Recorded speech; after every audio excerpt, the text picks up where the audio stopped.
Welcome to Rockhound Talk Live. My name is Amber Nicole. I'm your co-host. I'm your host, Amber Nicole. This is my co-host, Ben Court, and our intro has been completely ruined. So welcome. Oh goodness. Hey everyone. It feels Hopefully, like like yeah, day it one. feels like we've had some kind of a long break, I think because of the eclipse. Even though it's still been just our normal, few weeks. It's something's been thrown off.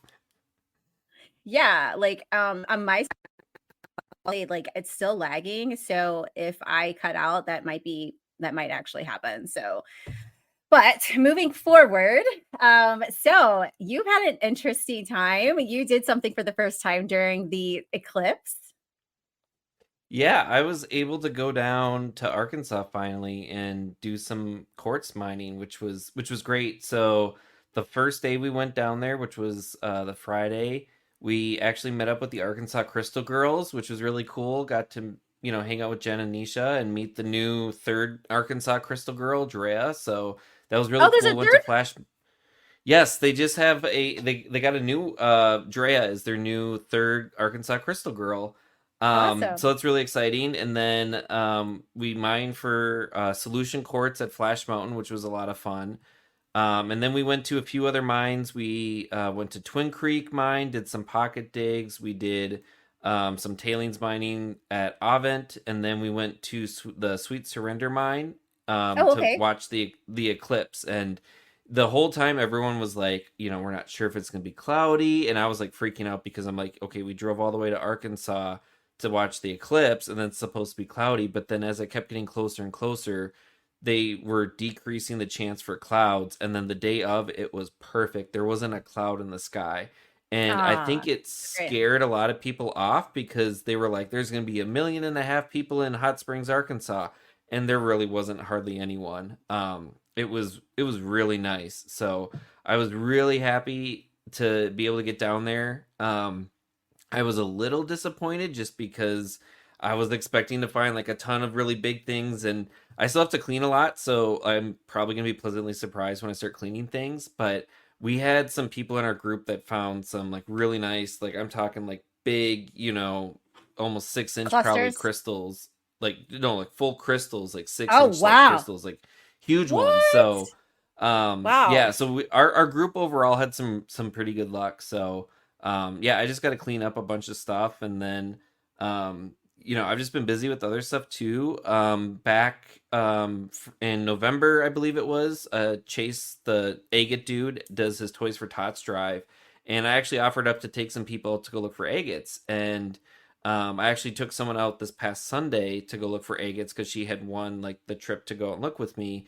And she found I think it was a 12.6 ounce agate, which it was Wow. huge. And it was like really great because I was like super worried because you never know when you go looking for rocks, like you Right. might find something, you might You not. might not And yet. so Right. for someone to like pay, and like me sort of doing like my first like guiding experience with someone, I was like so nervous because I was like, you paid this money, it was for charity, like I Right. so hope that you find something. And Right. it like she was like over the moon, and then she found some other really good ones. So Yeah, it that's ended up great. working out really good. But yeah, I saw you did some stuff for the eclipse too.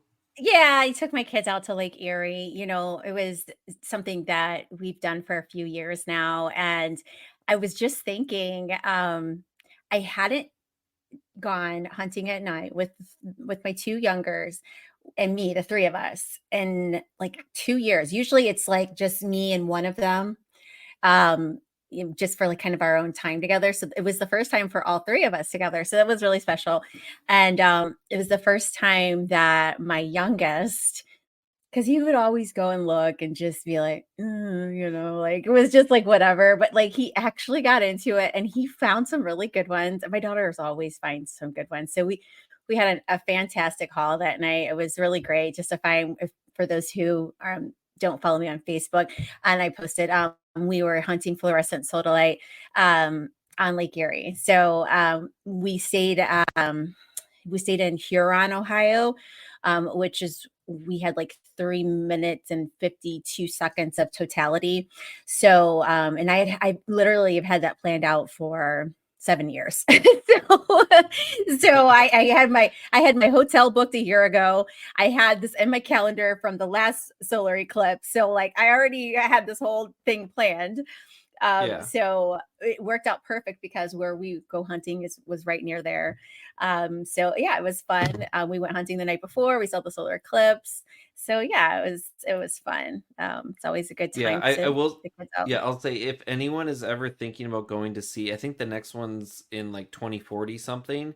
If Uh you're huh. thinking about going to see the next one, like go. It was I couldn't believe Yeah. too how fast it went. Like this was supposed to be like twice as long as the one in Uh huh. 2017. Yeah, it And like was. it once and it's crazy because it is like totality or bust. Like once totality hits, it's a completely different thing. Like experience, Yeah, everything is dark. We were seeing, you could see their shadows Venus and different, everything. Jupiter in the sky too. Like it was that dark. You could Yeah. see planets. Like it was so crazy. And yeah, I if anyone is thinking about trying to plan for the future, like do that. And then I'm probably not going to be around, but I did see in 2099 it's actually going to go through Minnesota. So if I end up being around for over 100 years, I might be able to see another one without having to move anywhere. So Yeah. Yeah, there yeah, are and just people who chase them. So, there are people who chase them because it's so exciting that it's a hobby for some. So, 'cause there's always yeah, other and I places to go. So. Yeah, I heard. Well, I had a friend on Facebook who was talking about the next one, which I think might be 2026. He was talking about going to Spain because it's supposed to be like right Mm. outside of Madrid, and I was like, that would be cool, but um, I don't know if I'd want to be traveling that much. I was so worried about the crowds, and I think with the forecast being kind of cloudy, it kept people away. So I was really happy. Just Oh, like yeah, for I very Ohio, I much was like, "What?" yeah, I so much like to, mine and do things more like secluded. And I was so worried, people are like, oh, these mines are going to be packed full of people. And some of them were. We tried to go to Wagner's late one day and he was closed, but he said he had hundreds of people there for the eclipse. So we planned it out right and we're at the right places where we didn't have like these crazy crowds. But Yeah. um, yeah, so our guest tonight, if you don't know, is Dave Varabioff. He is a owner of a gold mine, and he also mines and buys and sells gold. Pretty much anything that has to do with gold, he is involved with it. So he's got some really cool stories, and the photos that he sent are amazing. So Yeah. if you happen to be watching this, or I'm sorry, if you happen to be listening to this later on like Spotify or Apple Podcasts or wherever, make sure you make your way to YouTube to watch the recap of this to see some of these photos because they are amazing. But I'll stop talking about it and we can actually go through it. And let's welcome Dave. Yes. Hello, Bring hello. Dave on. And Oh, one other thing, if you don't follow us on YouTube, definitely follow and click the bell to subscribe so that you get notifications when we go live. Yes. so, Amber, one of the things that you just said, it's pretty darn funny, as you said, for the last couple of years. And I want to, I didn't realize it until this morning, but my dad was the one that took me gold panning when I was 11 years old. And that was 50 years ago. I'll be 61 this year. And this morning, I realized today is the 5th anniversary of his death. Oh, And he is my wow. number one. He's my number one hero. He will always be my number one hero. I've got this life because of him taking me gold panning for the first time when I was 11 years old. There was 5 nuggets in that first pan, and that was it, man. My life was written in that moment. So 50 years is a couple more than a few. And Yeah. yeah, it's like it's the only thing I know how to do. It's the only thing I want to do. And if I had to do it all over again, I would do exactly the same thing. So It sounds like it had it impacted your life that much. It's insane. So at the age of 11, you did your first panning and you've been doing it ever since.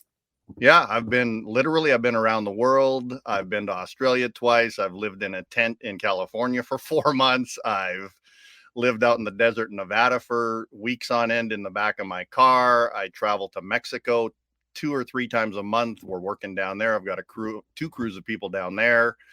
Going to Brazil and Chile in the next month. Like anything to do with gold, I'm there. I've done the Tucson Rock and Gem Show for 26 years. I own 4 mines, actually, Ben, not just one. And looking at buying another one in Arizona this spring or this fall. And yeah, so it's an interesting life. I've not worked a day. For the last 30 years, I've been full time in the gold industry, and I haven't worked a day in those 30 years. Well, you do So work, but just not that kind of work. Yeah, physically, I exert a lot of effort, but it's a labor of love. It's just like Yeah. there's just nothing that you can literally name anything to do with the gold industry, and I've done it. I've been a refiner for 8 years, did my own refining. I've cleaned up old major mine sites. I've hunted for placer gold. I've cleaned out old equipment. I was on a reality show 8 years ago because I was chasing Okay. gold in the city. That was on Nat Geo. Been there, done that. Never do it again. They want you to say I stuff. hear that a lot. I hear a lot from people who do those shows that it's like a one and done. Yeah. And, they want you to say stuff that you would normally Yeah. never say, and stuff you want Yep. to say, they won't let you, and they want drama. And I'm like, Yeah. not for me, man. I'm just not interested. Recently, I've had 3 shows to get a hold of me. I own the Colorado quartz mine in Mariposa with my partner, Tony, from Australia. It's one of the most famous mines in the world. And in fact, that was another life-changing endeavor as well. When we bought that mine 8 years ago, there was one thing I knew about hard rock gold mining. One thing only. And that was that in the first year, most companies go broke. And that was all I knew about hard rock mining. I didn't know anything else. I'd never been underground. I swore I would never go underground. And now that's the only place that's the only place I want to be. In fact, I do underground mining primarily. and with Yes. that Your mine too, videos are I incredible. was I was listening to something where you're talking about the Colorado quartz mine. And I believe you said that it was like a 6-year hiatus that no one had like been in the mine and it was flooded, and then you Yep. had to get that going, and then I correct me if I'm wrong, but you went for like 17 months without finding anything. Is that right? Not exactly that. So it's interesting, and that's true. The mine had been flooded for 6 years. So Lance, the guy that we bought the mine from, he hadn't been there for 6 years because he wound up getting a property up in Colorado near Cripple Creek. And the Colorado quartz mine was his retirement to himself. But then all of a sudden he's back to work. So he sold it to me and Tony. And he came to get us set up because, he knew the mine, and we started pumping it out. And it took 3 or 4 days to get down to the first level, which is 80 feet underground. And so when we got underground and Lance was still there showing us the ropes, we wound up finding a random piece of gold in an old working. We wound up calling it the mini dragon. It was a piece of gold on quartz about that big. And, Lance didn't stick around to see us recover it, but he was like happy that we found a piece of gold. He says, well, I sure hope it's not 100 ounces. And it wound up being maybe 2 or 3 ounces, but super nice piece. And then after that, it was 17 months till we found another piece. And then Wow. it gets crazier than that. So there's a couple of videos I sent you on WhatsApp, Amber, and might want Yeah. to show that one. So, when I went panning when I was 11 years old, that first pan had 5 nuggets in it. That changed my life. And then there was another piece of gold, and it was called the Angel. And I found it on January 12th, 2017. I remember specifically my best friend's birthday that day. I called him that day and I said, I think I just found one of like the most incredible piece of gold ever. And it was a quarter ounce, and it sold for more than 6 figures. And I have now doomed myself to chasing the rarest, most elusive gold there is. So after we found the Angel, we were finding pretty good gold for about a year. And then on March 4th, 2020, which is right when the pandemic started, I found my biggest piece ever. It was 17 ounces of crystallized gold underground. And then 3 years mining every day, 5 days a week, 40 hours a week, 9 grams of gold in the next 3 years. And Wow. that's the elusive nature of the rare crystallized gold. But I'm doomed. I have to now find something better than the Angel. So that's why I'm traveling all over the place. And I'm in a location now where I'm very likely to find a piece that's better than that one. And in fact, the funny thing is, haven't found anything here for probably 6 months, like nothing, not a speck, not a flake, nothing. But this afternoon we did get a signal in the wall. It's very faint, which means it could be deep. It could be ground noise. I'm not sure yet. But right when we started digging in this spot, the excavator wound up having a fuel problem. So I had to run into Placerville today, bought some fuel lines, bought some, so my hands are dirty because I was changing fuel filters right before I got on this podcast. So you're not in Mexico right now, right? No, I'm in Central California. Oh, okay. Because I didn't know if you were gonna. So which mine you were talking about? Okay. Yeah. So I'm in Central California right now, up near Tahoe, Placerville area. So yeah, I'm going to Mexico Saturday because we started a brand new property down there on Monday. We got a D8 on site and they found 7 or 8 pieces the first day. But where we're digging down there, there's over 1,000 holes that are hand dug from hundreds of years ago, like 400, 500, 600 years ago. And some of these holes are 20 feet deep. They're 10 feet across. They're spaced out all over. And there's never been equipment in there or metal detectors. There's been metal detectors on the surface, but we actually now have leased the property to, go in with equipment, and we're going to run a dry washer and then obviously detect everything we can with detectors. And, they So found pieces today. Go ahead, Amber. I was gonna say. So I have a question. So you've mined gold all over the world, Yeah. and I've talked to you for the last few months, and you're between California and Mexico. So Yeah. my question is, of all the places in the world to find gold, why have you decided to primarily mine in Mexico and California? Well, California is arguably the place where the rarest, the most beautiful crystallized gold in the world comes from. For example, that's a natural gold crystal. Oh, This came out of gorgeous. this came out of the same pocket. Oh, it's This just came out of the incredible. Yeah, this came out of the same. This is 23 grams. It's probably the best single crystal out of California ever. Like everyone that I've showed this to in Tucson, high-end dealers, museums and stuff, they're like they swear it's Brazil, but I know it's not. This is Wow. better than the Brazilian gold. And that came out of the same pocket as Holy that. cow. Yeah, that's the one. That's the one. Ah, Yeah, Yeah, I I think do. Go so. ahead, Ben. I think I was gonna say, we can get into, you just showed some examples, but if you don't mind, let's get into some of the photos that you sent.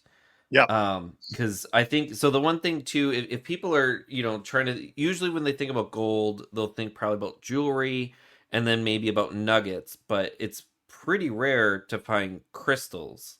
correct. So, um, I don't know. Can you tell me some about what's on the screen here? Yeah, the one on the left, that's Mexico. And so one of the things is there's different terrain down there. We're in a really dry area right now with no water, but in one of the areas that we do go into, we do have water and we're able to actually do screening and washing like you see on the left. The picture in the middle, that came out of the property that I'm on right now. So we found that one 8 or 9 months ago, cleaned up. It's just a spectacular piece. I don't have a cleaned up picture right now. The one on the far right, it came from a place called Alamos, Mexico, which is in the Sinaloa, Sonora area. That's a Mexican piece, and it's crystallized as well. And then these, it gorgeous. looks like this is some different mining. Could you maybe like describe like what you're doing here? It looks like you're Yeah. using So, water. yeah, what this is when we use a bulldozer, we will bulldoze an area to expose. We usually scrape down 4 or 5 inches, and then we run metal detectors over that. Well, what we do is we stockpile all the material at the end of the property, and then we're able to take these piles of dirt that we've pushed up, and we get whatever gold we can with metal detectors, and then the rest of this stuff we wash it through sluice boxes. So we have a sluice box, a ground sluice it's called, down on the bottom, and then we just wash the material through to recover the gold there through regular gravity methods using water. In some places we have to use what's called a dry washer, and there's no water available, so it goes through a big piece of equipment that has air in it, and it pumps air through the riffles, blows off the light material, and they're about 85% recovery for your fine gold. But we do get the stuff that we miss with metal detectors because some gold is too small for metal detectors. Okay.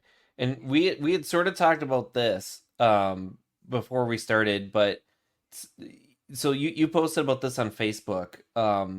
And this is, you were saying, so this is like an example of just some of the crazy geology that's going on where you're mining. Yeah. It's unlike anything I've ever seen. And, I don't know geological terms. I had AI write that description. I said to AI, so, I've had a lot of flack from the geology groups on Facebook. They're like word salad and all that shit. And I'm like, yeah, like, I can give you basic definitions and I know where to look. I know what, where the gold typically deposits itself. So, this has so many different things happening. And the thing that I don't show in here is there are slick insides on this property too. Everything in this area was just boiling and moving and plastic and hot and wet. And, the carbon and the mica were leaching out of the solutions into the fractured cracks of the sandstone, the andesite, the soapstone. There's a layer of soapstone that's 10 feet thick. There's 7 different colors of soapstone. It goes from green to black to blue to white to brown to red. And we have decomposed hematite, quartz, and slate. We have banded slate. And the thing that's really interesting about this area is there's nothing that we've been able to definitively say, okay, this is the vein that we want to now chase, because the pockets are randomly throughout different strata. We're getting gold in the slate. We're getting gold in the soapstone. We're getting gold in the sandstone. Nothing in the andesite, even though there are some quartz veins going through it. And a lot of people might not know this, but andesite is seriously hard. It's a hardness of 7 to 8. It's like granite. And the Colorado quartz mine, which I own in Mariposa, it's an andesite dike. It's about a 12-foot wide dike in between the slate, that got thrust up when the North American and Pacific plates collided. This andesite is just fractured into just small bits and pieces and fragmented. And I've just never seen andesite do what this is doing here. It's just garbled up and everywhere. So the one question, And to clarify, I was going to say real quick, Ben, for people who are listening or watching, this is your property, your mine in Mexico, correct? Say that again. This is the mine in Mexico that we're talking about. Well, this is Central California. Oh, okay. Yeah. Yeah. So, okay. Yeah, so what's kind of blowing my mind as a geologist and knowing about how crystals form is you need to have space. So they need to have space to be able to grow into. So you think about like a geode, it's hollow because it's got space and the crystals grow into it. So when you find this gold, is it the gold is like growing into space that's there, or was it like forming in like solution and then it got stuff around it? Like, how do you know at all how this is forming? well, it's all theoretical for sure, especially with gold crystals, because gold crystals are really they're the rarest of the rare. And most of these crystals are not, in fact, grown in vugs. These are encased in solid rock. In fact, the Van Halen, which is on the far left, you couldn't see any gold in the rock at all. There was just a little point of it sticking out. And then when I started prepping the rock, that's what showed up. And so what happens is most people think that gold comes up out of the ground melted, in volcanic lava and stuff, but that's not the way it is. Most of the gold that's formed in the form of crystals, it comes up in your hydrothermal solutions that has all the dissolved minerals in it. You got your carbon, your iron, your graphite, it's got copper, silver. And then the theory is, and there's just no definitive answer for this, the theory is that what happens is the reason gold is deposited in certain locations around the world, for example, Alaska, California, Nevada, they theorize that as these superheated solutions are coming up into the mantle, what'll happen is there'll be a micro earthquake. And what happens is you get this micro earthquake, and then this high pressure superheated solution loses pressure. And it's kind of like a pressure cooker.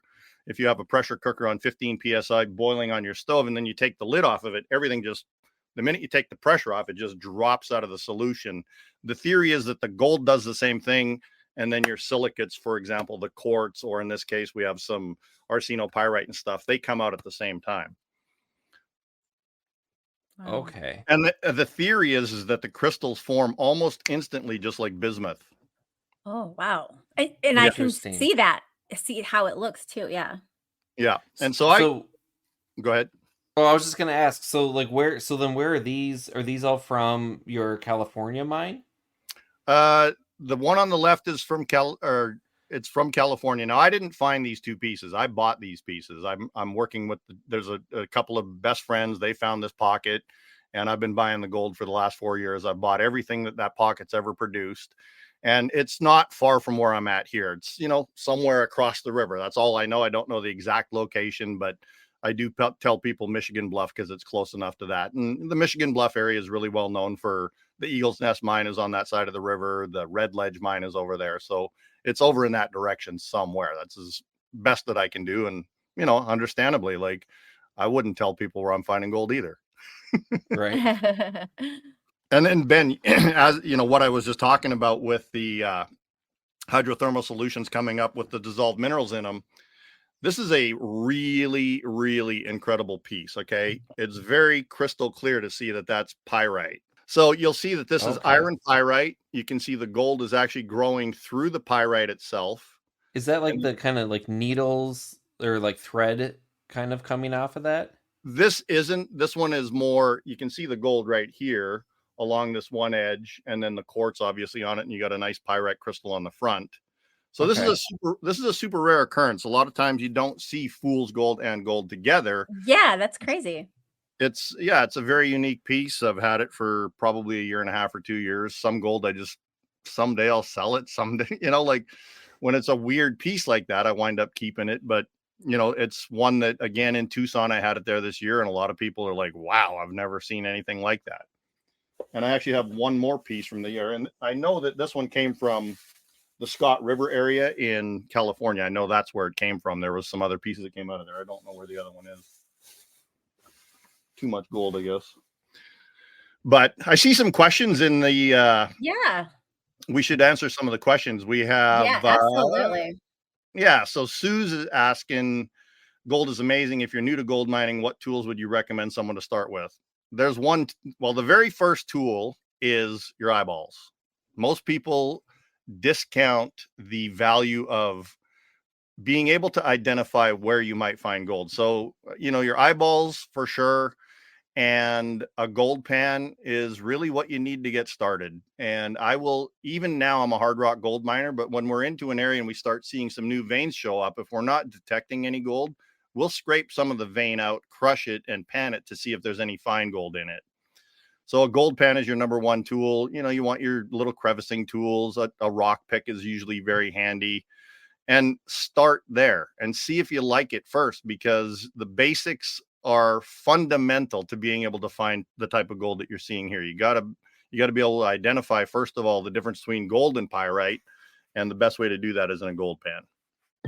So I wanted to show one video that you had sent. I think it kind of shows like, some of the ways that you use like metal detectors when doing this. Yeah. So let me see.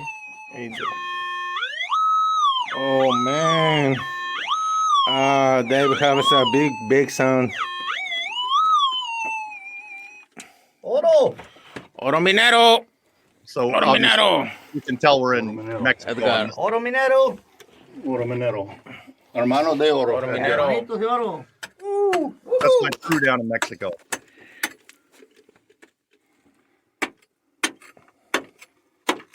It's a big sound. That's quartz right there. Yeah. Really? Yeah. Very hard. Yeah. Oh man, amazing. Granite and quartz sulfides.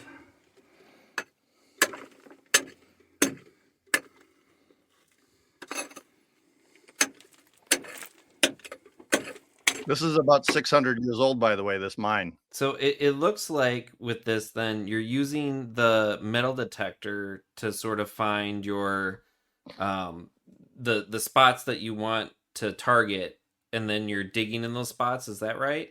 So when you get a signal on a metal detector, it is a piece of metal. And, at that point, you're recovering whatever the target is. So the other thing I want to point out about, me being shirtless there. So I've got these 2 underground mines here in California, and our underground temperature's about 55 degrees underground.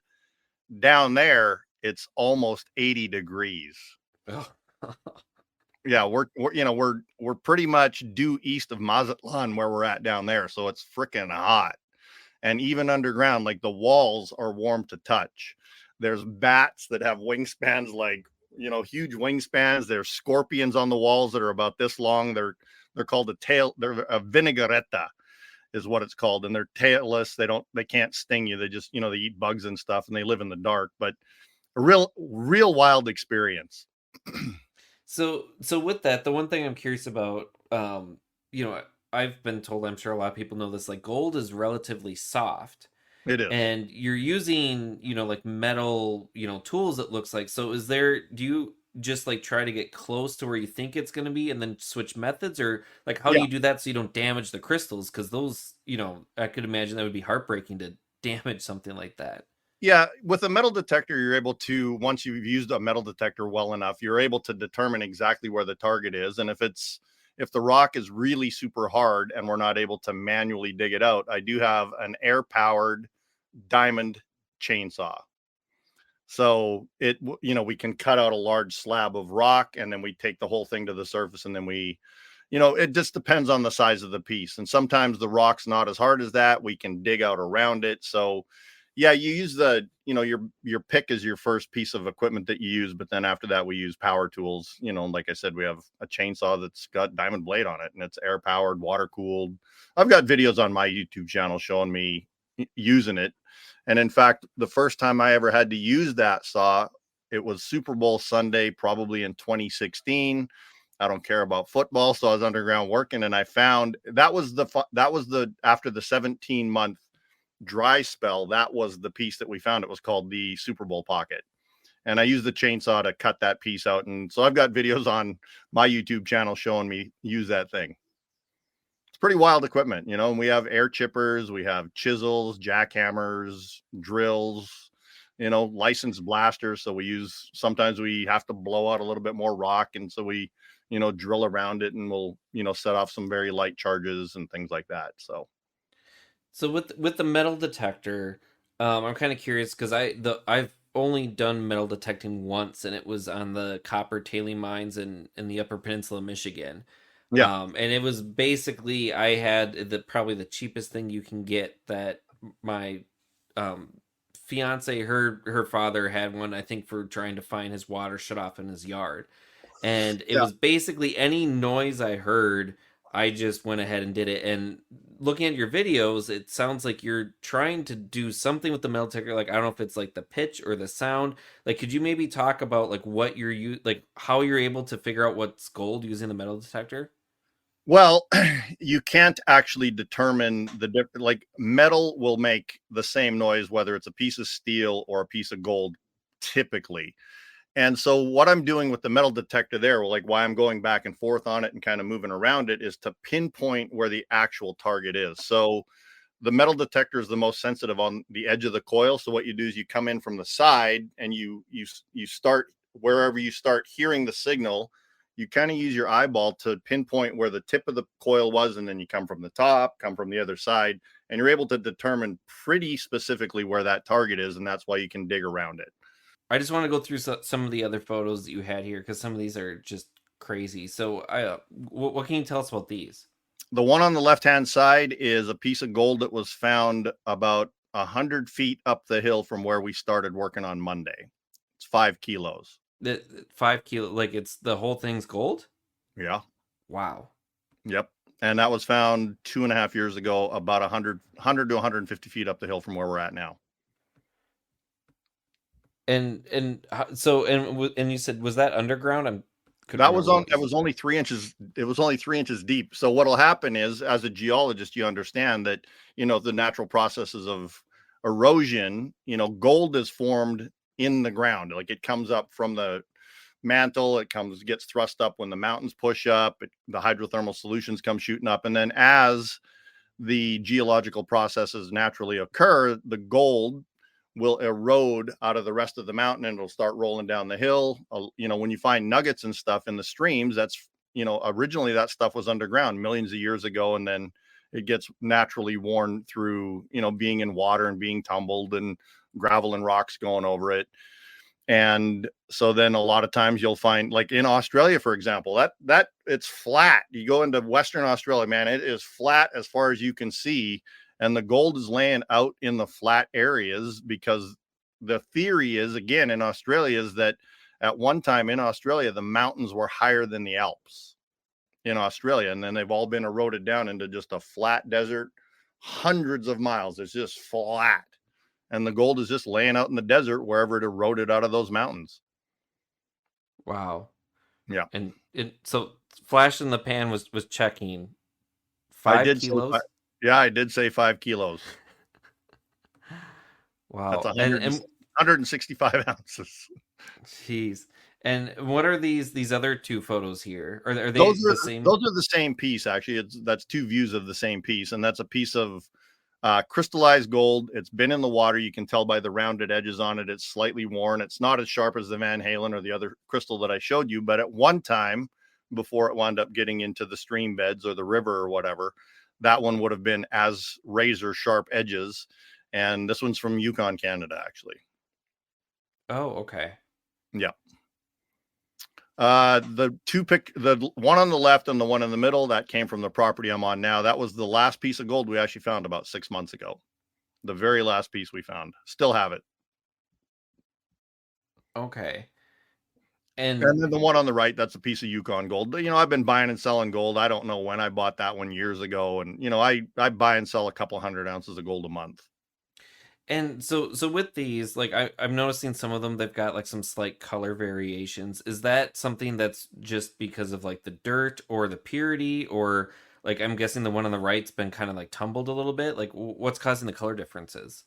Well, again, so gold is never pure when you find it in nature, ever. It's always got, well, that's not true. Australian gold is about 99% pure. It's typically the purest gold on the planet. So it has sometimes just a little bit of silver in it. But when you get into the Alaskan gold, it'll have copper alloyed with it naturally, silver with it.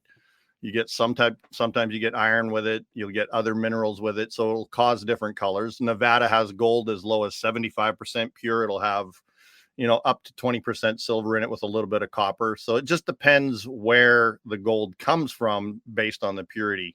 California gold is anywhere from 83 to 87% pure. Alaskan gold, same thing, 83 to 85, 86, 87 as a general rule of thumb. Montana gold can get as high as 98%. And so it really just depends on where it came from, whether it was found in the rock. The one on the very far right, that one, obviously, again, it got eroded out of the vein millions of years ago, wound up in a stream bed somewhere, and then got dug up and, you know, washed through a, you know, wash plant, or someone might have panned it or metal detected it. So those two pictures on the left and in the center, they're the same picture, or the same piece we were just talking about, just 4 different views of that same piece. But you can see kind of the stepped little look. It almost looks like bismuth. That's called hoppering. So a bismuth crystal is called a hopper crystal, and gold will do the same thing. And it's a very actually sought after form of gold. It's hoppered octahedron is the actual terminology for that. An octahedron being an 8-sided crystal. And so I was listening to some of your videos, and there was some terms for just different quartz features. I was wondering if you could maybe like talk about some of them. I think one of them you mentioned was like trigons. Yeah. Like could you maybe talk, because you know I don't like I've never seen crystallized gold that I know of in person, and I'm sure there's like a ton of just like descriptors that you can use for them, and you know it's so interesting. So I was just wondering if you could like mention some of the different characteristics. Yep. So wire gold, you were talking about this earlier. That's wire gold. Wow. And it's just like it's almost like just fibers, like asbestos almost, but it's gold. And then if you look at these under a loop, you'll see that there's little microcrystals on each one of the wires, and it's seriously cool. Here's another piece of wire gold. This is from Folsom, California. Oh wow, it's really yellow. Yeah, it's super yellow. Super yellow. This is a little higher purity, and then you can see on the backside. So this is a really killer piece that came out of the Folsom area probably 7 or 8 months ago. This is some octahedrons. This came out of the same pocket as the Van Halen as well. Again, it's another very unusual crystal. It's also very yellow. My lighting in here is kind of sucks. I've got LED lights in my motorhome. And so those are octahedrons. There are spinel twin wires. There are octahedrons. Trigons is a 3-sided shape. Typically, you'll find the trigons, like you'll get leaf gold, which has been extruded through the cracks. And a lot of times when that forms, as it's cooling, it'll form little trigon bumps. So it looks like little pyramids on the surface of the foil. the leaf gold. Okay. And those are kind of the major pieces or major crystal structures for gold. So is there any one that's like, I know, we've kind of worked up to like gold crystals are really rare. Is there like the rarest, like what would be the rarest crystal of gold? Big razor sharp crystals are, your best. So there's not one in part. Like, here's the other thing that's interesting about that is, collectors are the ones that usually buy this kind of gold because it's far beyond the price of gold. None of this stuff is even close to the price of gold. And collectors really have the type of gold that they prefer. So there are some collectors that collect wire gold only, or there's some that will collect gold on matrix only. Like this crystal being as killer as it is, if someone wants a piece of gold on matrix, and a lot of collectors do, they wouldn't buy this even as incredible as it is. This would be an octahedron or a deformed octahedron. This is a hopper crystal. You can see the step sides on it. So, just for example, this is 26 grams and it's $50,000. Wow. Stop. Holy crap. Yeah. Wow. Yep. That's crazy. Yeah. And so that's why I'm doomed, right? Like I'm chasing the most elusive gold, but I'll go 3 years and not find anything. And then you find a piece that pays for the next 2 or 3 years. Like all the gold I find when I sell it, it's just so I can keep doing what I love doing. So how do you decide when, you said you're getting ready to buy another mine? How do you decide that this is the mine you're going to buy?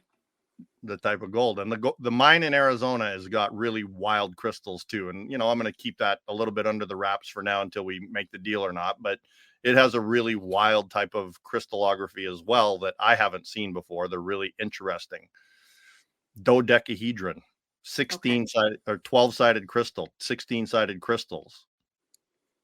And they're very unusual. Ben, I know I had to switch over to my phone. Did you show the picture of that one piece of gold that looks like leaves? It's like really big and it's like at the crystal. It looks like a leaf. Do you know what I'm talking about? I'm not sure. I haven't seen that one yet. Oh, yeah. No, it's coming up. Yeah, let me go back to some of these photos because some of these are just nuts. So what can you tell me about these? And I guess this kind of too, I guess, goes back to what I was talking about color. Like you can kind of see, like I'm guessing, are these from 3 different places then? They are. So the one on the left is from Round Mountain, Nevada, and you can see that it's a paler color. And some of the gold from the Round Mountain mine had a higher silver content. But silver also really does help form crystal types that you wouldn't get otherwise. And if you've ever seen natural silver crystals, they do some really wild things. So it does kind of have a little bit of an influence on the way the gold forms. This is probably 18 to 20% silver in that one. The one in the middle, that is from Liberty, Washington, believe it or not. It's from the Ace of Diamonds mine. Maybe I might have that one here. Let me just check. Nope, I don't. I actually have some really cool pieces to show you, though. I forgot I had these ones here. And then the one on the far right. Last one. The one on the far. That's that leaf one. Yeah. Yeah, the one on the far right. That's from where I'm at now. Oh, that's incredible. Oh my God. That one I love. Oh. Yeah. And then here's a really wild, I'll give you again, this is from where I'm at right now too. This is leaf gold. This does have trigons on the surface of it. You can't see them until you look at it under a loop. But this was found in the vein. It was folded in half, like it was folded like this. And when I started cleaning it with a high pressure water gun, it just naturally unfolded. And then 2 feet away on the exact same vein and was this one. Oh, gorgeous. Wow. And so this is, this is very similar to the one that you like, Amber. This is it came out of the same vein 2 feet away. That's crazy. 2 feet from each other in the same vein, you have these 2 pieces. Wow. And that's why I love the crystallized gold so much, is because when you get a signal, it's gold, but you don't know what it's looked like. And it's like I don't know, it's like playing a slot machine or putting a quarter in a gumball machine, hoping you get your favorite, like you just never know what it's going to look like. Right. And so that's why, like, every single time I get a signal, whether it's a big or small signal, I never know what it's going to be. So, it's crazy. The one on the left, I don't know. That's probably an Australian piece. I don't remember that one specifically from many, many years ago. The one in the middle, that's another piece from British Columbia. That's from Atlin, British Columbia. And then the one on the far right, that is my partner, Tony. That's his nuggets, not mine. It's from Australia. It's 84 ounces, I believe. He had that one. That's crazy. Yeah, he had that one. Huge. Yeah, he had that one in Tucson this year. So that's an Oh, Australian nugget. Tony, that's- you know, Tony Fraser. I met him 25 years ago or 26 Wow. years ago in Tucson. We immediately hit it off. When we bought the Colorado Quartz mine, he called me. And, you know, I've just every year, like I've been to Australia twice. I went and stayed with him for 17 days. We looked for gold. And, you know, Tony has the best Australian gold out of every other dealer out there. He's dealt with some of the most famous Australian nuggets that are out there. In fact, he owns a piece of gold called the Thunderbolt. It's 117 ounces. It's like, you know, this tall. He carries it Oh, around when he takes it into the show in Tucson. It's in a violin case. wow. That's So- crazy. So with these, like you mentioned, they're nuggets. So for something to be a nugget, does it have to be like a placer, or like I guess could you maybe explain the difference between like a nugget and then like the crystals? Yeah, for sure. So nuggets are typically, again, you know, all this gold was originally formed underground. It came out of the vein somewhere, wound up in a river or a dry desert somewhere. It was, you know, it's just not in place anymore, not where it was formed. It's now in place where it got to by being eroded out of the original source.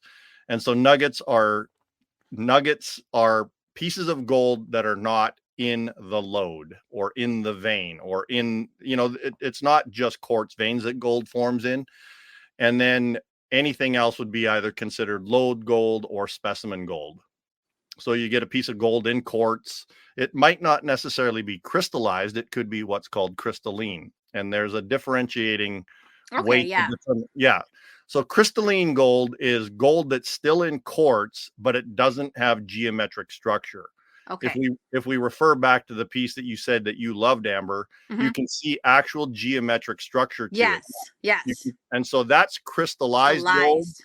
Mhm. And the one in the middle would be more crystalline because it doesn't Okay. really have crystal structures. It's more random. It's just gold that formed and didn't form into cubes or trigons. It's just random, bright colored gold that's in rock. And that's the difference. That's good that you explained that, because I was curious on that, because I seen the terminology used and I wasn't sure what the difference was. So I'm glad you explained that. And here's a really good way to actually frame it in a way that people might understand it. Carbon is a mineral that is, you know, our bodies are, you know, a huge percentage of carbon. It's one of the most abundant elements in the universe. And in its non-crystallized form, it's got a value of, you know, like pencil lead is very cheap. Carbon is very cheap as a general rule of thumb. Now, when you get into the crystallized form, I'll ask you, Amber, I'm going to ask you specifically. I know Ben knows what the crystallized form of carbon is. Do you, Amber? Do you know the crystallized form of carbon? Diamond. Yeah, diamond. You're 100% spot on. I'm like, is this supposed to be a trick question? That's not a The trick top question. quiz. There's other people that might not know, right? Now, if Okay. you think about the price difference between carbon as the mineral, the black mineral that we all know that you cook your steaks Right. with, and a diamond, it's drastically different. And it pretty Right. much, it's the same in the mineral world. It's like quartz crystals are worth more than just white bull quartz. Right. Any crystallized form of a mineral is rare for one, and then obviously a lot more valuable. And I'll just say, like, I mean, maybe in the gold world, but like, like rock hounds in particular, I would say that most of us don't know that there's like crystallized gold. Like, I think that's Yeah. really cool. Most people don't. A lot, and it's like I said, I'm doomed. It's like I wake up thinking about crystallized gold. I go to bed thinking about crystallized gold. I go to bed thinking about crystallized gold. And I do the nuggets to pay the bills because, again, I'm on a 6-month dry spell, but today maybe we do have something. I'll know here after the podcast. I'm going to run down with the metal detector and see if our signal's a little louder. I heard the excavator running about an hour ago, but we haven't found anything for a while. So, I think it'd be kind of fitting that today would be the day that we do find a piece because, 5-year anniversary of my dad's death. And Well, as a tribute to him, it would be just great to find one. Yeah. Wouldn't it be? Yeah. Yeah. Yeah, that would be great. I will say, going back to your crystallized mineral, I will say that is true for most, but I can definitely think of one that it is not true, which for some reason people have been arguing about this, but ice is a mineral. It Well, fits yeah. all the Of definition course it is. Yes. of a mineral. So It's, I'd say how did 20 you bucks. say?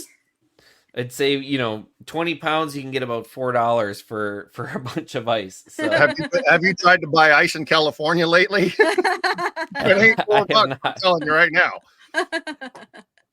We do have a question from the Herkimer Diamond Detective asking about she wants to try gold panning.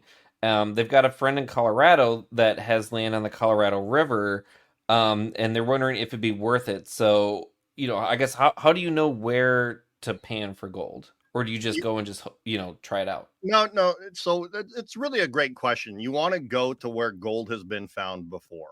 We're not the first ones walking around looking for gold. And, if you think about the gold rush, 1849, 50, in California, the whole mother lode, pretty much anywhere you go, you're going to find at least, little gold dust and flakes in your pan. But you want to do the research. The other thing that I recommend people do is look for local prospecting clubs. A lot of the states have local prospecting clubs. There's the Roadrunner Club down in Phoenix area. The GPAA is a nationwide club. You can become a member. I don't know what the price is anymore, but I did the GPAA shows for years, and they have probably more clubs than anyone. Well, they're the biggest private prospecting club in the United States. I know that, but in Colorado, there's for sure going to be some small clubs there, and you just got to, get on Facebook. And there are quite a few groups on Facebook for gold, finding gold in Colorado, and, just do your research. And then you go to those areas. See, the thing that's really good about clubs is if you're a beginner, a lot of, the gold mining community, we love making sure that people are successful. We want people to enjoy this hobby. The more people that enjoy our hobby, the more we have an opportunity to have a voice when we have to fight, some of these policies that we're fighting, the Forest Service and the BLM. And, our rights are being taken away. I hate to say it, but, they're closing Forest Service roads. We can't go to some places that we used to. And so the best thing to do is look up a club in the area that you want to go, do some research online, and go where gold was found before. And here's why it would be worth it, whether you find gold or not. You're going to be in the outdoors. You're going to be learning something new. You're going to be enjoying Mother Nature, and you're going to get some exercise and some vitamin D. And you could find some gold. My very first pan ever, 5 nuggets the size of match heads, and that was it. That's Crazy. crazy. And it's really why I sell pay dirt too. People are like, what's the deal? Like, why would people buy a bag of pay dirt? I'd rather go out and find it myself. Well, what about if you live in Kansas or Missouri or Hawaii? There's no freaking gold. Right. And people, just because they live in an area where they can't readily access gold, they get to experience what it's like to pan for gold. Yeah. And it's also too, like I'm friends with the Mineral Monsters on Facebook, and they were mentioning, because they're kids, and their parent was saying, hey, they're looking to get into gold panning, and it's like, well, it'd be really fun if you're getting into gold panning to actually find gold, and so the pay dirt would be a great option. It is. It's a really great option for people to learn. And I did see a question a little bit earlier. One question that popped in was saying, man, I used to love your crystallized gold pay dirt. Well, here's the deal. Whoever asked that question, let me scroll up and see if I can see who that was. SJB. Okay, so SJB, here's an interesting thing. I'm driving to Nevada tomorrow to buy some crystallized gold to do a brand new run of Nevada crystallized pay dirt. It should be on the website Saturday or Sunday. Woo! And this stuff is sick. It's all wire gold, and it's like check out goldbay.com either this weekend or early next week. I'm bringing it back. It's been a while since I've had it, because to get crystallized gold to put in pay dirt is really hard to find, but I did wind up finding a source. So tomorrow I'm actually going to pick it up. Nice. And just to backtrack briefly, The GPAA, I mentioned this in the chat, but it's the Gold Prospectors Association of America. I want Yep. to mention I was doing some research earlier and I did come across that, and I actually found on their website they've got a whole bunch of links for clubs, and I actually joined the Facebook group for one in Minnesota. So it's Yep. very easy to find information about that if you're looking into it. And also, we were talking about access for lands. If anyone's interested in getting involved in protecting access to public lands, the American Lands Access Association, or ALAA, is a great resource. A lot of mineral clubs that are part of the AFMS, the American Federation of Mineralogical Societies, are also members of the ALAA. So if you're interested in, they're the ones that have published a lot of stuff about like the Mojave national monument or whatever it is in California, that Oh they were yeah. going to be expanding their reach and basically not allowing rock hounding in certain areas of California. They were very adamant of, publishing information, here's BLM meetings, and, really policy driven stuff. So Yeah. if that is interested to you, then definitely look up the ALAA as well. Yeah, another one to look up too is PLP, which is the Public Lands for the People. So I met Jerry Hobbs 26 or 27 years ago. He originally founded it. He passed away a few years ago, but it's a really great group of people, and it really is about protecting the public lands for the people. So plp.org, I believe, is what it is. Just look it up. It's PLP for sure. And they're all also very instrumental in helping small scale recreational miners, hunters, fishermen, off-road enthusiasts, things like that. And that's why I'm saying, like, it's really like support your clubs, because the more people we have, like, the fishing industry has a huge voice, and we want the gold mining and gold prospecting community to also have that kind of a voice, because a lot of times, here's the other thing that people don't understand. If we're running a suction dredge, which is a piece of equipment that floats on the river and it's got a suction nozzle on the end, and you pull up gravel from the bottom of the river, goes through your sluice box, and then whatever you're sucking up off the bottom of the river, it goes right back into the river. You're not actually discharging or introducing anything new into the waterway. And a lot of times dredgers will get fishing weights and shotgun pellets and old scrap steel. Like, that stuff is in the streams already. And responsible dredgers, we will remove those foreign materials from the stream bed, and we will take them and dispose of them properly. Like that, we will also clean up all the other stuff along the edges of the banks. Like, we really take pride in the fact that we're conserving nature. Yep. Have you sold that one? Yeah. Okay. Okay. Yeah. Okay. Amber is about ready to sell a kidney. No, I'm not saying I would buy it. I'm just curious because it's so incredible. I'm like, there's gotta, I mean, how could it not be sold? Because it's so, like, you know what I mean? Somebody has to want that. It's so gorgeous. Yeah. Well, it's yeah.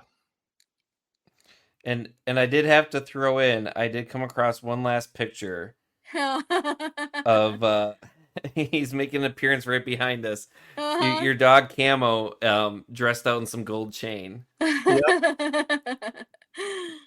And then my dogs are on the road with me. My old guy's sitting here beside me. He's 17 years old. He's deaf and blind. Oh my But gosh. he still gets around. His nose works real well. He goes almost everywhere I go. Oh, that's sweet. And he's got 250,000 miles on him. Oh my gosh. He's been to Wow. Mexico 10 times. He's been to Canada 10 times, all over Nevada, California, Washington State. Like, this dog has been around. So he'll be 17 in August. So, Wow. question. I know that you have your mines that you mine. Is that the only place that you're mining, is your own mines? Pretty much, yep. Okay. I mean, that seems pretty obvious, but I just didn't know if, like, you were like, you know what? No, there's this one place that I always like to go to, but okay. Yeah. And so, part of the deal is people are saying, well, why are you doing anything down south? And it's because, like I said, we have these long dry spells and I got to pay the bills. So, we're able to pay the bills with doing the other type of mining. And again, I'm not on site down there very often. I go down like every couple of weeks, but I've got a great group of guys. My best friend, Danny, he's down there. My friend, Joel in English, Joel in Espanol, great guys that I work with down there. My Spanish is good. And, the Mexican community and the Mexican miners are just like us. They're just as loco. They run metal detectors, modern equipment, and they get it all, man. I've seen the videos. Yeah. Like, they're, yeah. I went Completely. down about a month ago, maybe 3 weeks ago, to just go in and, do some metal detecting behind them. And I only found 2 little pieces. They didn't miss anything. These guys know what the hell they're doing. Yeah, so Diana asked where in Mexico do you I mean, not specifically, but is there a like city Yeah. that you, Do you know where Puerto Vallarta is? not me personally, no. Yeah, it's down on the coast. Anyways, I'm nowhere near there. Okay. Okay. We're following you. Yeah. What was I gonna, okay, this is gonna I asked you this in our probably our first conversation. So you were actually talking about, when you're talking about like placer gold and and veins of, you were talking about where gold is at, and you were talking about the source. Yeah. So when we're talking about that, how there's a concept out there that gold is not from Earth and that it's like extraterrestrial. Can you kind of elaborate a little bit on that? Yeah, it's funny. About 2 weeks ago, I actually did a really interesting video about, and again, this is all theoretically. There's just no other theory besides this one. So when the Big Bang happened, if we still go with the Big Bang theory for the start of the universe, in the moment of the Big Bang, the universe was 75% hydrogen, 25% helium. And then all of that dust and these molecules of hydrogen and helium, they went out into the universe, and then gravity started to pull them together. And then as they started to clump together, they started forming, smaller pieces of matter. And what happens is you get what's called nuclear fusion. And what happens is nuclear fusion starts to generate heat and energy, and then the helium and hydrogen molecules, they'll start to form into heavier elements. And in fact, what'll happen is you'll get these supermassive stars that are 10 times bigger than our sun. And the heaviest element that can form in a star is iron. On the Okay. periodic table of elements, iron is the heaviest metal that can, or the heaviest element that can be formed from a star that goes into supernova. And then Okay. what happens is when you get a supernova happening, you get what's called a neutron star, because the star collapses back in on itself and will create a neutron star. And when you have 2 neutron stars that get in proximity of each other, they will collide, and what will happen is they explode again into a huge explosion. And what happens is that releases an abundance of electrons into the universe. And then these electrons will collide with other molecules that are out there in space floating around. And then what you go from nuclear fusion to nuclear fission.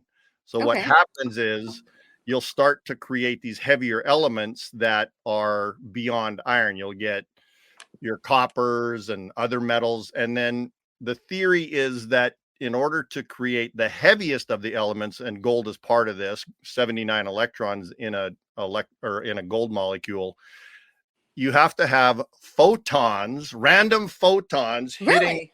Yeah. And so it's a wild, Huh.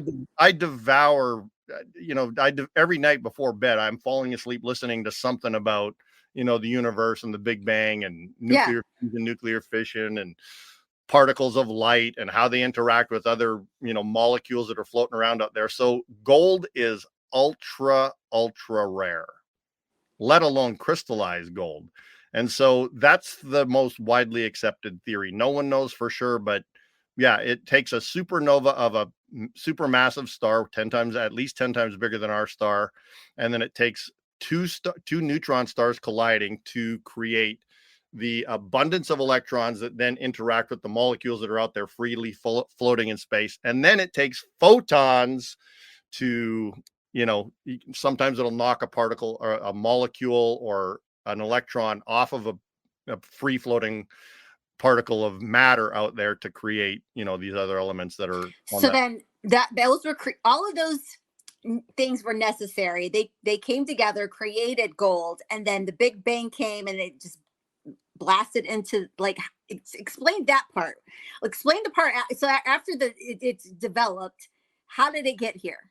So while everything that got blasted out from the singularity, so the singularity is what they call, the Big Bang. It was every single thing that exists in the universe was what they call a singularity. They figure it was probably 50 kilometers across, and that is everything that exists in the universe now was super compressed, super compacted, super dense.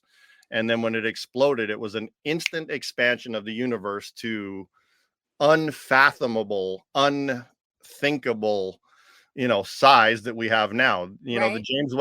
James Webb Space Telescope is now kind of putting a little chink in the armor. They actually now think that the universe is actually 29 billion years old. They don't know for sure, and that's because some of the supermassive galaxies that they're seeing that were supposedly formed 400 million years after the Big Bang are too big to exist 400 million years after That the ma- Big Bang. So there are some things that are now having a lot of, consequences in the widely accepted theories. Yeah, So and interesting. just, kind of to expand on that too, we can see stars and their relative position Correct. and see that they are moving away from a central point to realize that, because the universe is still expanding today. And And Mhm. so you can actually, it's expanding faster than it was. So the redshift of the galaxies that are the furthest away, the James Webb Space Telescope, that's what I'm saying, is these redshifted galaxies are bigger than they should be. So the universe is actually increasing the speed of the expansion, and they can't explain it. No one knows why. And it's actually expanding faster than the speed of light. So there are galaxies and stars that we will never see because the light will never get to us. It's expanding too fast. yeah, it's something really interesting to think about. Someone mentioned this to me and it's like lived rent free in my head forever. If there is there's an alien race out there that has a telescope and they can see planet Earth, and let's say they are 70 million light years away, they are looking at Earth and seeing dinosaurs That's because the light crazy, is right? 70 million years old, and when dinosaurs were on the Earth, and they're Yeah. seeing dinosaurs and Yeah. thinking, oh, the Earth is run by dinosaurs. Yeah, that's Yeah. crazy. Like, it's just crazy, like, to think about some of that stuff. Yeah, and it's and just the my brain every formation. night. Yeah. Yeah, and and just going into like the formation of Earth and how you basically have a bunch of stardust that starts to combine and become dense, and then more, it gets denser and attracts more material, and then it starts to separate, which is why we have a heavy nickel core and all this. Like, that's the kind of stuff that it's what makes people geologists, I'll say that. So Well, the other interesting thing about that too is that the Earth formed, and then a very small microplanet collided with the Earth and jettisoned off material that formed our moon. Yeah. And the moon has way more helium-3 than planet Earth, but there are similarities in the rock structures that are out on the moon. Like, there's meteorites that have hit from the moon, which are super rare, by the way, to prove that the moon was at one point some part of the Earth when it was in a molten state, and that this microplanet collided with Earth as it was still in a very young stage. I think that makes sense to me. And like, when I think about just that theory, completely makes sense to me. Yeah, and then there's another, and speaking of the water on the planet, it's like, where did all the water come from? Because the Earth was a molten blob of superheated, rock and heavy metals and materials. And just like 2 or 3 nights ago, I watched a video on where did the water on the Earth come from? And one of the most widely accepted theories was, there was a bombardment of comets, which is comets are a lot of water and ice. But they've also now proven that rocks that were hitting the planet carried most of the water, and there's more water. There's more water underground than on the surface of the planet. There's far more water underground than the oceans. Yeah, far more. What? That's interesting. They theorize as much as twice as much water in the mantle and down to where it's molten. There's more water underground than there is above ground. Wow. Yeah. Wow.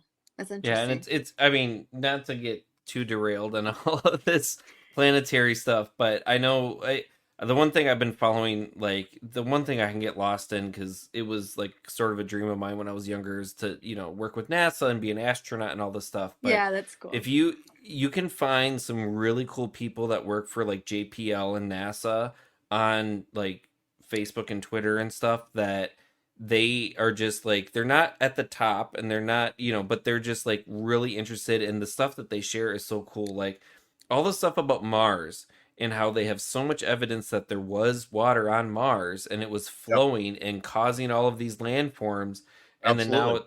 now there's not stuff, it's not there. It's it does have like an ice cap, but some of that stuff is just mind blowing to It think. And then is. kind of going back with the mining stuff too, there's so much out there about some of these asteroids that are out there have all of Pure gold. these rare elements Yeah. and materials that it's like, if someone can get there and come back, which I know SpaceX has been doing, like reusable rockets, because that's where a lot of the high costs are. But it's just amazing to think about the fact that we're doing like undersea mining, and we're talking about trying to get asteroids to get these rare minerals that are just sitting out there. It's someone's going to be smart enough to make a lot of money off of this. Yeah. Yep. And in the So much, meantime, so much more to learn. and the thing is, I've been doing this 50 years. I learn every day. In fact, when we got this signal earlier today, I'm like, I would have never picked this spot to be one of the spots where there's gold. And that the rule of thumb, there is a saying in the gold mining industry: gold is where Where you you find find. it. Okay, can I ask a question about that though before you Yep. go on with that thought? Okay. Yeah. When I first heard that, I thought like it was supposed to be sarcastic. Like where does that originate, and can you elaborate on that? Because me, as somebody who's not in the gold world, like I don't get it. Well, it's real simple. So, the Colorado quartz mine is a real good example of this. There were some fairly consistent areas where we would find gold. Like we could tell that there's what's called crenulation. So that gold mine so the slate got, up thrust when the North American Pacific plates collided, formed the Sierra Nevada mountains, Yosemite National Park. I'm only 18 miles from Yosemite down there. All of this stuff was happening. And so these slate beds, they got thrust up like this. And then there's a crack that's Mhm. about 18 to 20 feet wide that got filled with this igneous rock called andesite. Okay. And then as the andesite started to cool and fracture and crack, which, hot rocks, as they're cooling down, it does that. And so what would happen is there's these little ripples that would happen in the andesite. And when we had gold veins running through these crenulations, on the high side of this little ripple, we would typically find pockets of gold. So we were in an area where we were doing really well. We were finding a lot of gold. Some places we'd blast and we'd find 14 or 15 different targets. It would be gold every time. And then we would blast the next time. We would blast a little higher up, and we would think for sure there's going to be gold there. Boom, boom, boom, boom, boom. No gold. Hmm. Nothing. I've got a video on my YouTube channel, and I think it's called the November 24th Pocket, or Discovery and Recovery of Rare Gold Crystals, or whatever. Was that like 2019? Probably right around there. It's a 47-minute video, 47-minute long video. It's really unedited. I swear a lot in it because I'm excited as when we find this gold. I found one of my favorite pieces of gold. I called it the November 23rd Pocket. It's one of the most beautiful gold crystals I've ever seen. It was on a quartz crystal. The gold was super bright, and you can see us recover it underground. And I spray it off. I spray it off with a little, like a water sprayer type thing, and you just see this thing just go crazy brilliant gold. And it was one of my favorite finds. That's where the old adage comes true. It's where you find it, not where Okay. you expect to find it. A friend of mine, his name is Nico, probably 3 or 4 months ago, he had never really been looking for gold in the red, the iron rich soil that we have here in California. Australia is famous for it as well. Arizona has a lot of it. Down in Mexico, there's a lot of it. Red soil, we're looking for that. But he was not typically looking in those areas, and he found just a stunning 4-ounce gold nugget, very shallow, Mhm. place that he would have never thought to look until he, saw some of my videos. And so again, it's like you want to go to where gold was found primarily, but here's one thing I can say about that. This is really perfect. I just thought of this. This is for the beginners primarily. When people go to an area where gold has been found before, a lot of times people will go right down into the stream and they'll be digging in the bottom of the creek and putting that into their pan. And then that is not recommended. And here's why. When the gold is in the waterway or in a stream or in a river, you got to realize it's been there for hundreds or thousands or millions of years even. And gold being 19.3 times heavier than water, specific gravity is 19.3. It is at the very, very, very bottom of all that river gravel. You can find what's called flood gold, which is, if we had a really high runoff this year, you'll get some smaller pieces of gold that are typically in the riverbed strata. But if you go to an area where gold has been found before and you're working beside a stream, what you want to do is you want to work away from the water and you want to try and find exposed bedrock. And you want to crack the bedrock open. You want to break the rocks open. You want to dig out the cracks. And so you want to be away from the water where you can actually recover all of the material that goes deep into the cracks of the bedrock. You want to look for any little depressions, or you got to realize that the river and the stream are where they're at now. But a million years ago, where was that stream when the gold was deposited? So if you look at most of these gold mining shows, you're going to see that they're not working in streams with their excavators and their bulldozers and stuff. They're way up away from the waterway. They're in the old ancient channels, the old tertiary channels, the old tertiary gravels. When we were covered with ice because of the last ice age, the glaciers, they pushed a lot of this gold from way up north, from Alaska, northern British Columbia. All that stuff got pushed and scoured along, but that was 1,000 feet higher than the riverways are now. So you want to look in the areas where there's exposed bedrock, and metal detecting in those areas is good. And even with your gold pan, go crack the bedrock open that's away from the stream. Yeah. And scrape that stuff out. And that's also something I've been telling this to people too, like looking for agates, especially in Montana. There are so many old deposits from the Yellowstone River and some of the areas where the ice sheets have been pushed down that if you get outside of the riverbank, you can find some really great deposits that people don't look for because they know it's in the river. They know that there's gravel there and that's where they go. But when you go to, like, I've shown people maps and you can see on the satellite image this old gravel deposit, this oxbow of where the river was, and I've been there and I've looked, and it's full of cactus, and it's not entirely fun to hike through sometimes, but it's full of agates. And it's the same that every year our mineral club goes to Montana and we go to a private ranch, and everyone goes through this creek bed. The first year I was there, I started going literally up a hill. And on one hill, I found, I want to say 3 or 4 agates, and one of them was over 1 pound, and the other ones were over 2 pounds. And it was all on one hill. And I keep telling these people, like, you don't need to know everything there is about geology, but if you look for where, like, the water has been, or where, everything has been, you can get to places that people don't get to and find, and it doesn't have to be agates or gold. Anything that's been washing down out of those mountains, whether it's, sapphires or topaz or, whatever it is, you can find that. Yes. Yeah. If you can understand where things were, then you can understand where things are just waiting for you to get there. Yeah. And, one of the things I want to say about what you just said too, and this is again for everybody that's listening, Google Earth. It's an incredible, incredible, incredible tool. Like, I cannot emphasize how much time you can save yourself. Use Google Earth. If you're going to a gold bearing area, man, like, use every bit of Google Earth on the area that you plan on going in. You can see your outcroppings. You can see quartz veins coming out. Like, Google Earth has super high resolution. Yes. It's super great. It's one of your best prospecting tools again. And that's why I said earlier when we started this podcast, your eyeballs are your number one tool. Yeah. Yeah. All right. So there is, I did have at least one more video I wanted to show. I wanted to show one video. I know we showed one while you were in the mine. I just wanted to show this other video of you, like, going into a mine. This might be a couple minutes long, but I wanted to show this one because it's cool. A little bit crazy. Yeah. Estoy matando la mina. This is the same one in Mexico. This is crazy. Just crazy. This is wild. Yeah, that's where I love being, man.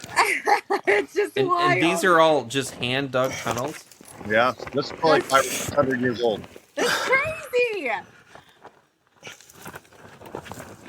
I have a theory about this mine too, and I can tell you after the video. This is wild.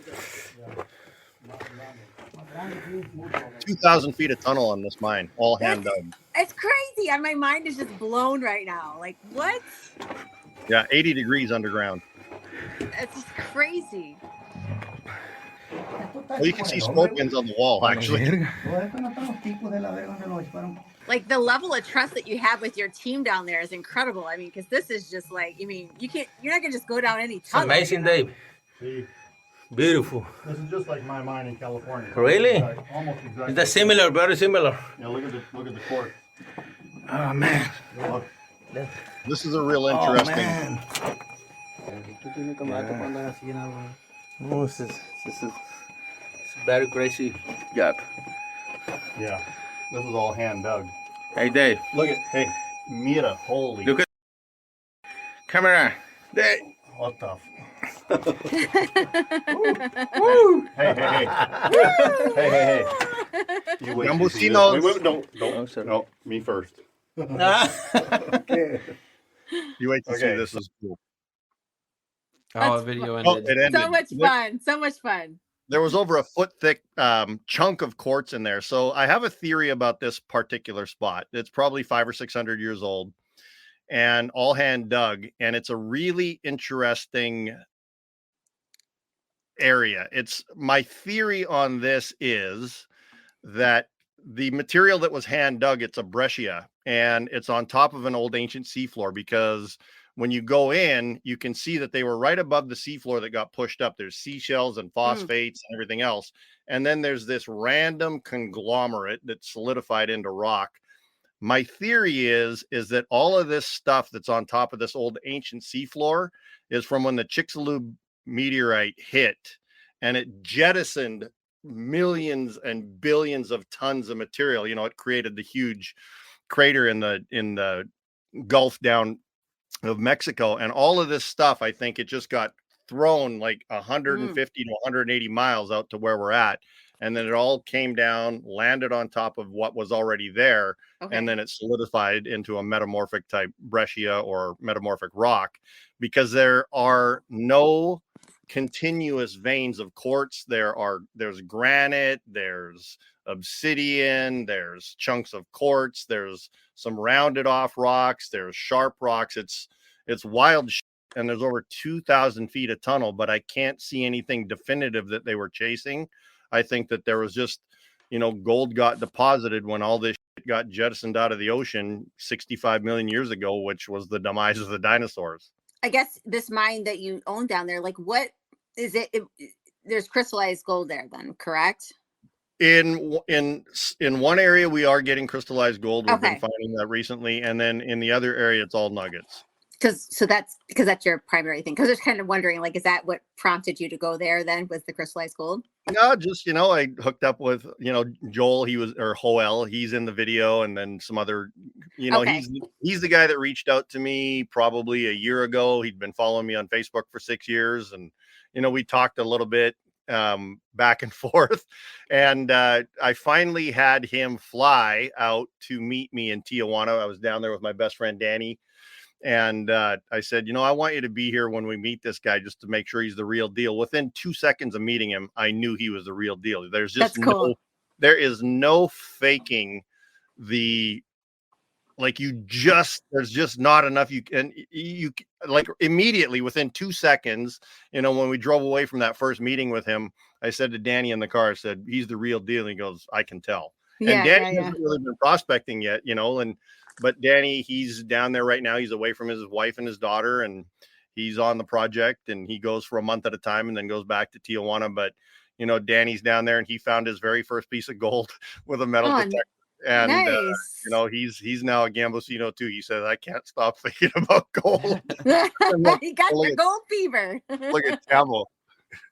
He's so excited. Oh, he's so cute. He's like it's dinner time. So yeah, So he's my headrest always. So I did have one question. So I was kind of going through your story. So I know, like, when you were 11, you found 5 nuggets of gold, and you got into prospecting, and then there's sort of a gap, as far as you got into gold and whatever. But I saw that you owned like a pawn shop. I did. Was that just like more so that you could maybe find like gold, or like to have funds to go find gold, or like what? Yeah. How did that fit in? Well, it's just, it's all part of it is, when I started buying and selling gold 26 years ago, I didn't really have a good way to source gold. And I started buying gold from American Coin and Vault in Spokane, and I met a guy named Bill Graham, became super great friends. And I remember one of the things that he said to me is, and this, I still live by this adage. He said, a fast nickel is better than a slow dime. And so when people say, well, Dave, you've got the best prices, how come you sell stuff for so cheap and your paid are so good? And two reasons. One, I want people to get a fair value for their dollar. And two, a fast nickel is better than a slow dime. So I'm like always, buying and selling gold to be able to pay the bills for those dry spells that I have. To make it as a full-time gold miner, just mining, it's probably easier to become the next Van Halen or the next David Lee Roth than it is to be successful as a gold miner.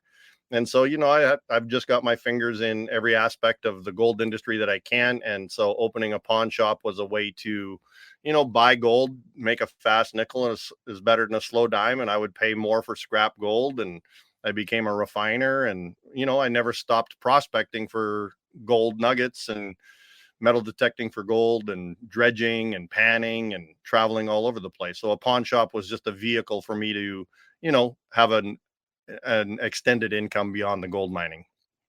And so the one thing I was reading about too is, you kind of had some advice. So if someone, say, comes across some gold and for whatever reason they want to sell it, what sort of advice do you have for them for that? Well, there is the very first piece of advice that I'm going to give, and I'll have some people that'll argue with me, but if you find a rock that has gold in it, or that you think has gold in it, do not crush it and pan it. I see so many people on so many of these Facebook groups say, crush it and pan it, crush it and pan it. Well, guess what? This piece here, you could hardly see any gold in it whatsoever. The only thing you could see was this little tip on the end. It was solid rock. And if that was crushed, Yeah, it'd be worth $1,500. But as that specimen, it's worth astronomically many, many, many times more than that. So do not crush your rocks. Get someone that knows what they're talking about to look at it. Do not take your gold to a jewelry store. Do not take your gold to a pawn shop, even though I owned one. You want to talk to someone that specializes in natural forms of gold. Okay.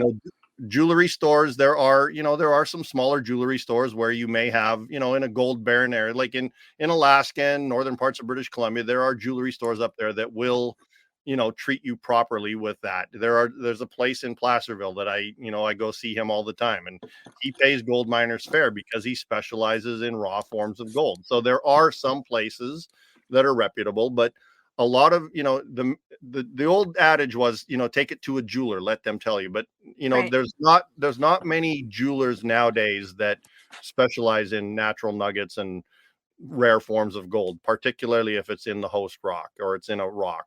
So reach out to me, like, get me to at least give you some advice. I've got a lot of people that were crushing their gold in the central mother lode area that used to do that. But, I get people reaching out to me every day. Hey, I have this available. You want to look at it? Give me some advice. How much gold is in it? And you can tell how much gold is in it by doing what's called a specific gravity test. Again, it's on my YouTube channel. There's a video that shows you how to determine how much gold is in a rock by weighing it dry, and then you submerge it in water, you weigh it again, and then you do a mathematical formula on it. Archimedes came up with that test 600 years ago, and it's called the Archimedes test or specific gravity. So you can determine very closely how much gold is in a rock specimen. And to kind of build on that, I sort of have read about this, but for anyone that hasn't listened to you yet or read about this, what do you say to anyone that finds gold nuggets or whatever and wants to melt it down? Yeah, I was going to ask you that. You're going to have, so once you melt it down, you're going to have an unknown quantity of gold, because gold is never pure in nature. So when you melt it down, if it's got 15% silver in it, you've got 85% gold bar with a little bit of other impurities in it. You then need to sell that, and whoever you're going to sell it to, they're going to discount it probably by 20%, because they have to refine it into pure gold Mm. to then be able to sell it back to the market. And you destroy the natural value of gold nuggets and gold dust. For example, there's a theory, again, this is a theory, is that only 5% of all the gold on the planet has ever been mined since the beginning of mining. And only 5% of the 5% is in the form of visible gold. Most of the gold that you see in jewelry or in coins or bullion is large mining companies that are, running these massive trucks. They're crushing thousands of tons of rock.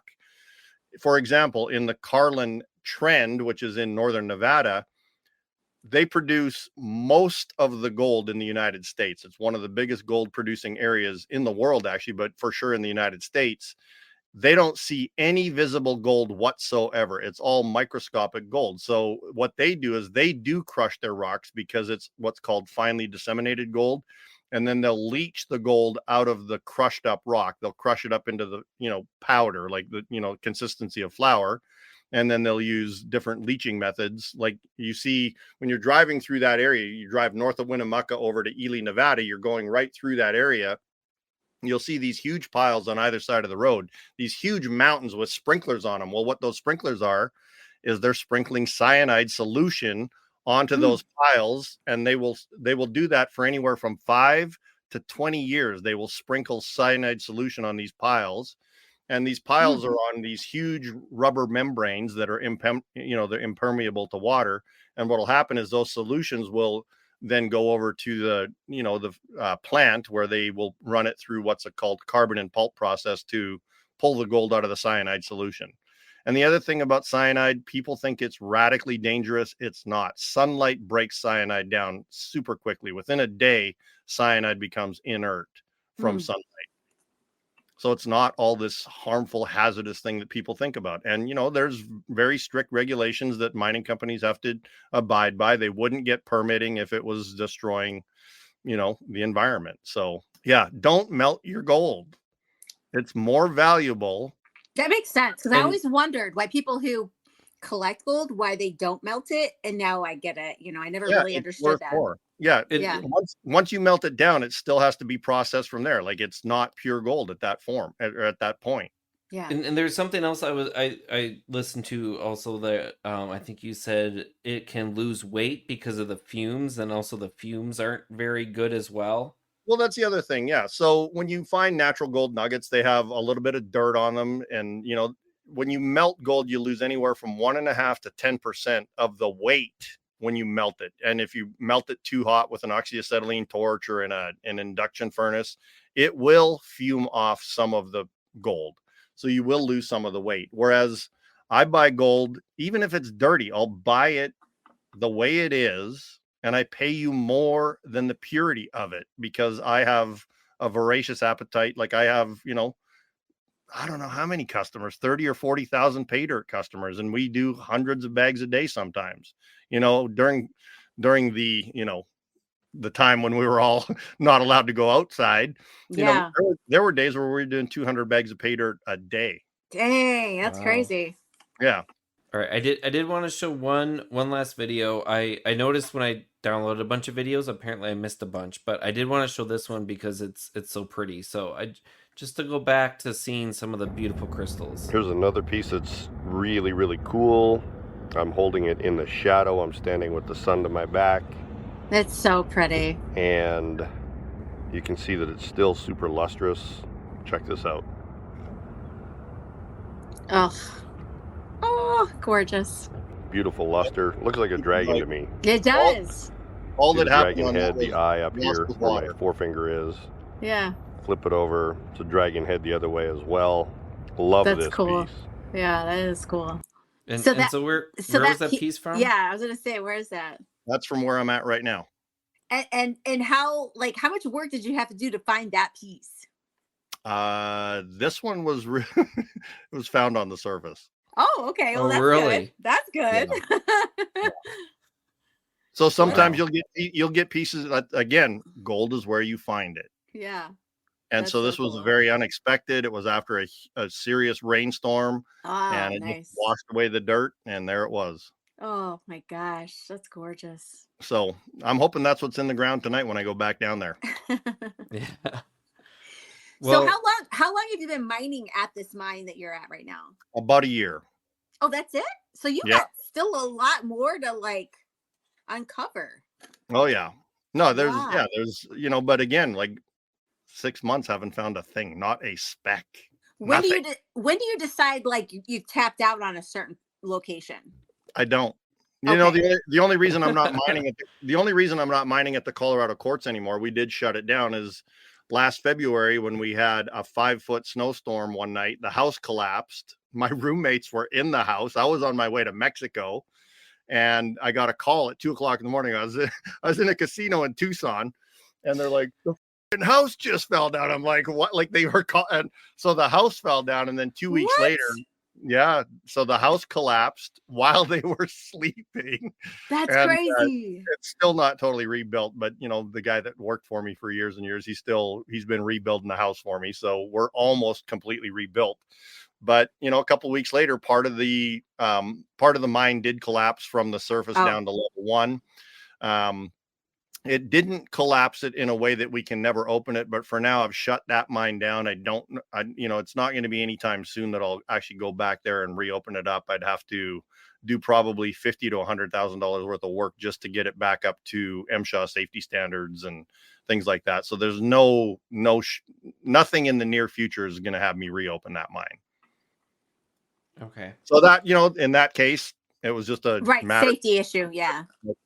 But here it's like, I'm just going to keep going until, something else calls me away from here. But I'm here for a while, That's good. even though we haven't found anything, and it's not cheap, $25,000 a month. Yeah. Yeah, wow.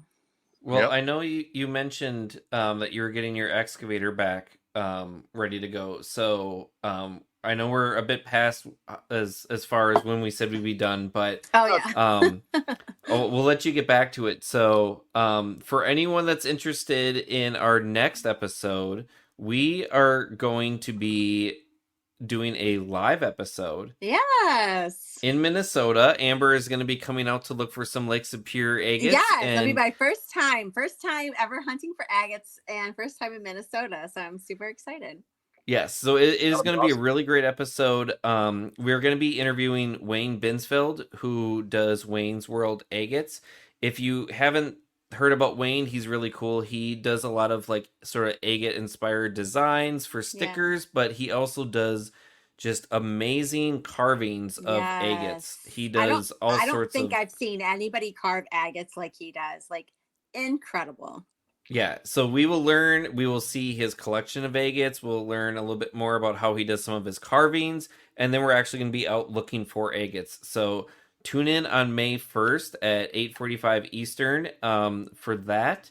And if you want to learn more about some of the topics and things we discussed, you can look up Dave at goldbay.com. He's got pay dirt for sale and a whole bunch of other stuff. And with that, thank you, Dave, for your time tonight and answering all the questions. This was a lot of fun. But Yeah, it was wait, a lot of fun for sure. I didn't know how it was going to go, and I didn't I was going to say, well, I hope I don't offend anybody, because a lot of times like there will be shit come out of my mouth, but when you start I'm right at home. it can't be as bad as my technical errors, so it's fine. Yeah. But before we go real quick, I do have to say one thing. So because this is a gold episode, I'm going to take this off. We had on our first episode Kayla Johansson. Yeah. Dave, are you familiar with her? Okay. Yeah, totally. So I don't know if I'll be able to take it off. You'll be able to see. But so Kayla, she does jewelry, and I don't know if you can see it or not. Yeah, I saw her jewelry on Instagram. It's killer. Yeah. So this is an agate with a gold nugget in the middle. that she actually collected in Alaska. And so I've got some Kayla Johansson jewelry. So if anyone is ever interested in that, you can check her out at the peakingdough.com and purchase her jewelry there. It's absolutely gorgeous. It's Peking Dough on Etsy. On Etsy, okay. Yes, I do have a. She also has a really cool. I've actually got one. I need to get a longer chain for it, but she's got a really cool like hammer and shovel with, and in the shovel she's got a little gold nugget. So she's got some really great gold nugget jewelry as well. Yeah. So if you are interested at all in having some gold nugget jewelry, definitely check out Peking Joe on Etsy. Kayla Johansson, gorgeous. I absolutely love mine. And if you want to hear some more geology discussions about gold, you can also go back to our season 2, episode 1 with Ellie Ringo, where we talked about some more of gold mining and also her experience on, I think it was frozen gold. Yeah. Yeah. And that also prompts me for one more thing. So I recently revamped our YouTube channel to where I have things categorized by different niches within like rock hounding, collecting. So like if you are primarily somebody who focuses on finding gold, we have a section for, gold. Or if you primarily collect crystals, we have a section of all of our guests who collect crystals and agates and so on. So definitely check out our YouTube channel. If you're not subscribed, subscribe and enjoy learning from us.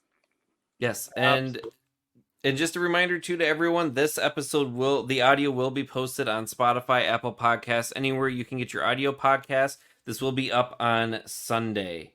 So make sure to tune in for that, and you can re-listen to all of our fun stories while you're driving to your spot, maybe traveling to Mexico or looking for agates or whatever it is you're doing. Lots of agates in Mexico too. Oh yes. Don't get me started on Don't that. get me started because in Chihuahua. And everything else, like we just need a Mexico trip, okay? Yeah, Chihuahua. I've been invited out to the ranch out there. I've known them for a while. They actually own a pug too, so we hit it out right away. But yeah, they've been inviting me to come out and see that. So that's awesome. I haven't gone up there yet, but yeah, Mexico is just an absolute. It is not what most people see on Travel Channel and all that stuff. Mexico is super rugged, super mountainous, super remote. It is absolutely, it's mind blowing how rugged. I need to get a trip out there. Crazy. Well, you guys have seen a lot of my pictures, like mountains and places that we've been and places that I'm continuing to go, and it's rugged and remote. Right. And it's not expensive to go out there either. So nope. It's on my radar. I fly from Sacramento to Guadalajara for $30. That's crazy. Stop. That's crazy. Oh my god. Volaris Airlines, man, annual pass. $30 from Fresno, Sacramento, Oakland, Reno, $30. Wow, that's insane. That's crazy. Yep. All right. So we're gonna sign out tonight. Peace out, everyone, and we'll see you in 2 weeks. All right, perfect. Bye everyone.